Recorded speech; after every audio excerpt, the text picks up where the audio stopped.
Hello and my greetings to the members of the Global Alliance and others who are watching this. I'm Hemant Gaule and I'm a part of the School of Communications and Reputation in India and also a part of the Global Alliance's India Middle East Council. It's my privilege to give you our perspective on the trends and transformations that we are witnessing in our part of the world today. And a number of these trends are exclusively a result of the pandemic, such as those relating to uncertainty that it has brought with it, those relating to its impact on business continuity. Then there are some trends which were on their way to becoming influential anyway and were merely triggered or catalyzed by the pandemic, such as the focus on purpose driven communications. Let's look at some of these trends and the transformations that these are leading to and are likely to create, and subsequently take a look at how our institution is doing our part in enabling those transformations. Let's start with a tough one, the budgets. There's no denying that several businesses globally have taken a hit to their top line and are therefore having to restructure their expenditure. One of the areas where spends have taken a hit is the budget of clients for PR consultancies. Provoke Media last year reported that three-fourths of global PR agencies expect their client budgets to reduce. In India, the PR Consultants Association of India conducted a study that revealed the likelihood to be quite similar. And while the budgets have been reducing, clients' needs have not been. In fact, clients are relying on reputation advisory now even more than before. And therefore, they are looking to get more value out of the money that they are investing in retainers, which means that consultancies must enhance their focus on result oriented strategies. Quite often, that begins at the pitching stage. And quite often, it translates into sharper and more outcome centric measurement strategies. So that's the first transformation that we foresee. The second trend that we have observed and that has been made more prominent by the pandemic is the interconnectedness of stakeholders. The pandemic has revealed how decisions of businesses and its stakeholders have an impact on the entire ecosystem. It's no longer enough to treat stakeholder groups separately by reputation managers. And therefore, these competencies that reputation engineers need must transcend the ability to speak with multiple stakeholders at the same time. A consequence of that is that the role of PR consultant isn't just limited to media relations or crisis communications, but spreads across the spectrum of stakeholder management, and more now than before. And that requires a seat in the boardroom of decision making. And not just a seat, but a strong presence within it as well is going to be essential going forward. And reputation managers must lobby for that strong presence in a bigger way now than they have so far. PR consultants bring a natural advantage here of being able to build connections and collaborations in a variety of situations, and this ability is what will help them keep their contributions relevant.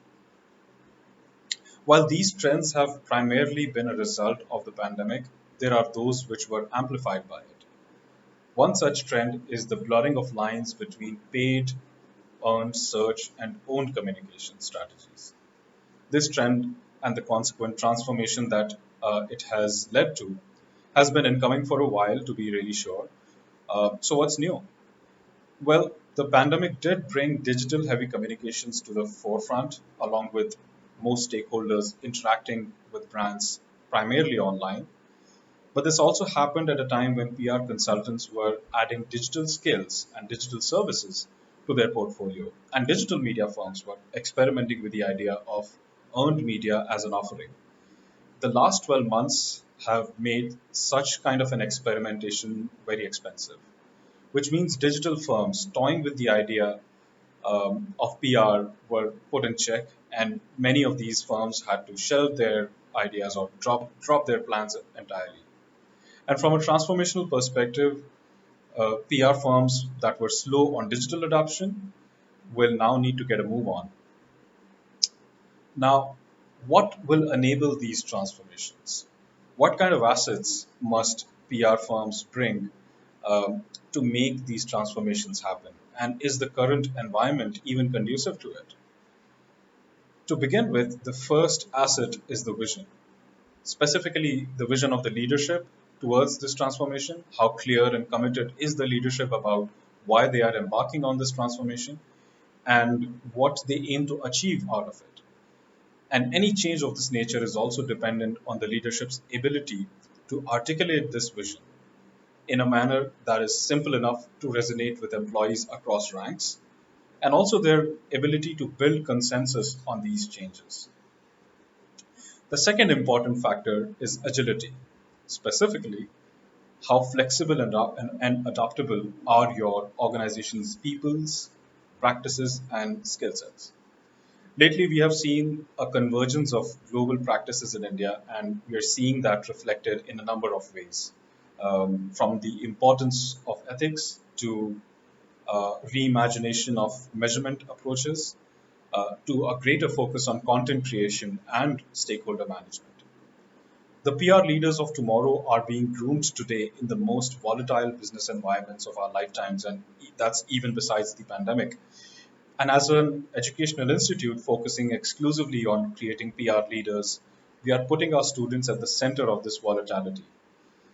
They are not being restricted to the traditional ideas of PR, but are playing a role in defining it for their own generation.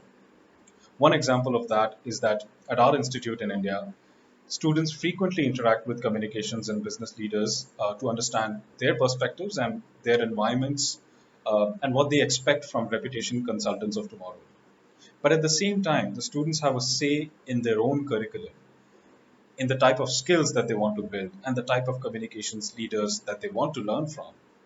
And there is an incredible focus on case based learning, the outcome of which is that at the end of a rigorous year with us, our students are able to construct their own consulting toolkits that are more prevalent in the existing environment and consulting approaches which are more valuable and which are more outcome oriented.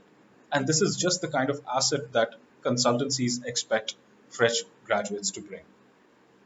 As to whether the environment is right for these transformations, I think there has never been a more conducive environment, the more conducive business environment, more in need of transformation. So leaders don't need to make a business case for it. I think there already exists one. With that, I close my talk, and I hope that this gave you some perspective on where we are headed. I look forward to your thoughts as well as similar ideas from other Global Alliance members. If you have any thoughts to share, please feel free to connect with me on LinkedIn and Twitter. Thanks again for listening, and my best wishes to the Global Alliance and all our members.